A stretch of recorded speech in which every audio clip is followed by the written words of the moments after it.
Oke guys, sesuai janji gue mau ngomongin tentang rating story ya.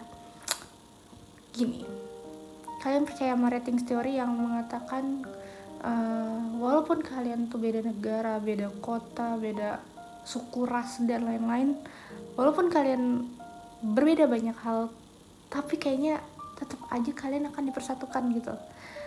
Jadi ceritanya singkatnya gini, ini kisah gue ya.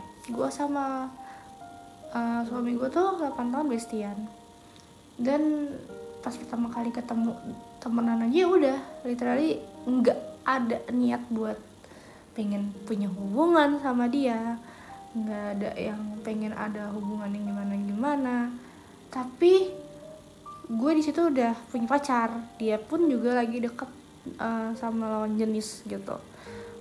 Somehow kita emang sering curhatan, sering cerita tentang pasangan kita masing-masing, atau mungkin saat gue lagi ditinggal pasangan dan gue putus di situ. Nah, dia tempat curhat gue. Intinya gue sama pasangan gue ini dulu tuh teman curhat gitu.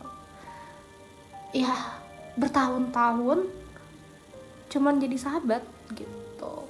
Nah, singkat cerita, sempet aku tuh kayak lost kontak juga sama dia hampir setahun gara-gara adalah problem di 8 tahun temenan ini.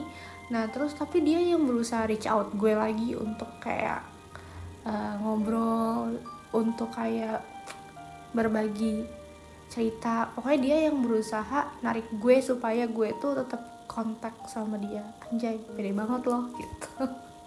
Tapi berkat dia gue jadi kayak ada ketertarikan buat masuk ke circle yang sama dia lagi. Awalnya tuh gue udah keluar tuh udah males banget gitu kan. Akhirnya gue masuk lagi dan gue kayak menjalankan hobi gue lagi gitu. Yang hobi gue tuh sebelumnya gue tinggal karena gue males berhubungan dengan circle-nya dia gitu. Bodohnya gue ya, gara-gara mungkin ada suatu masalah jadi gue tuh bener-bener tinggalin gitu. Dan gue tuh kayak mikirnya tuh dia tuh sama kayak adalah gitu. And finally dia akhirnya nge-reach out gue lagi, ngajak ngobrol gue lagi. Dan di apa ya, di story yang lain, sepupu gue itu tinggal di kota yang sama si cowok gue ini, pasangan gue ini gitu. Nah di tahun 2021 itu gue tuh bolak-balik gitu buat ngunjungin tuh saudara gue, sepupu gue. Ada kali setahun tuh 2 kali atau berapa kali gitu aku lupa. Terus pasti gue mampir ke tempat sih pasangan gue, ya literally bestie gue, sahabat gue gitu. Ya gue cuman iseng main doang, nggak ada yang literally yang harus ada notabene gue suka sama dia, nggak ada sama sekali gitu kan. Terus ya ngobrol, main-main, dan ya udah gue nemenin dia kerja, dan biasanya ketemu tuh di tempat kerjanya dia gitu. Karena kan dia nggak bisa kemana-mana juga, and pasti kalau gue kesana pasti gue sempetin nyampe ke ngunjungin dia gitu. And after that gue kan fokus kembali lagi ke kota gue. Oke, gue tuh LDR sama dia gitu kan. Gue sama dia tuh kayak punya gibahan baru, pasti ngobrolnya ke dia gitu. Aduh mohon maaf nih belibet ya, aku nggak tahu ceritanya gimana enaknya. Terus pokoknya kalau misalkan gue ada gibahan baru, gue pasti ceritanya ke dia gitu. Atau ada hal story yang bakal gue ceritain tuh pasti dia dulu tuh yang tempat gue, gue tuh pengen cerita gini gitu.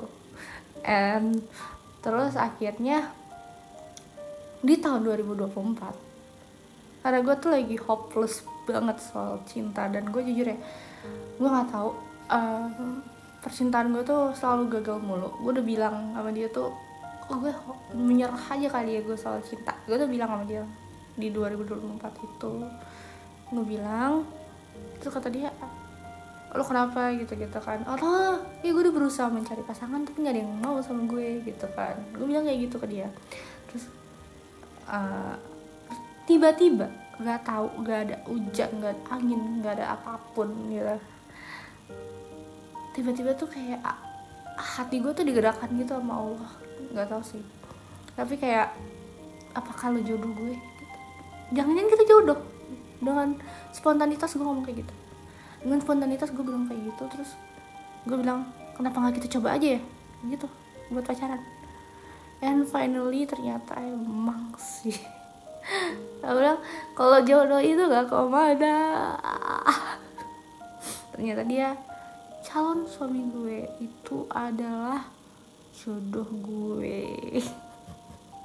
Yang 8 tahun gue udah berkelana kemana, dia juga sudah berkelana kemana gitu kan.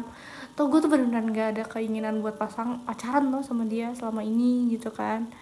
Terus tiba-tiba gue mau nikah gitu kan. Jadi ya somehow emang ya jodoh itu nggak ada yang tahu guys. Jodoh itu nggak ada yang benar-benar kita tahu dia ada di mana, dia sama siapa, atau mungkin gimana ya. Tapi akan ada fase dimana kalian akan ya disatuin tanpa sadar. Sebenarnya tuh udah ada kayak petunjuk alam semesta gitu sama Allah gitu, sama Tuhan di 2021 mungkin, yang pas gue bolak-balik ke sana tuh sebenarnya udah dikasih petunjuk tuh. Tapi mungkin gue sama dia tuh masih kayak denial, masih nganggep ya udahlah dia teman gue ngapain gitu kan. Terus dari situ ya akhirnya sampai sekarang ya kita bener-bener kayak sempat mikir wasting time banget kita 8 tahun temenan, tapi kita tuh kayak nggak ngeh sama petunjuk kayak gitu loh. Terus gue pikir ya mungkin itu cara Allah buat ngasih PDKT buat kita gitu, PDKT pelan-pelan, dan berkat PDKT 8 tahun sebagai teman ini ya nyokap gue jadi kenal dia lewat gue sering telepon, sering ngobrol, sering curhat dan lain-lain. Ya pelan-pelan nyokap gue tuh kayak tahu gitu soal dia. Dan ya nggak heran sih kalau misalkan ya cepet dapet restunya, atau mungkin ya Allah tiba-tiba menyadarkan buat gue ya pada akhirnya sama dia gitu. Kalau cerita kalian gimana? Aku sih ya percaya atau enggak ya, emang kalau udah jodoh itu mau sebagaimanapun kalian pergi gitu ya, mulai menghindar atau mungkin kalian berusaha denial gitu ya, kalau udah jodoh ya jodoh aja gitu ya. Kalau cerita kalian gimana? Komen ya, atau mungkin bisa stitch video ini.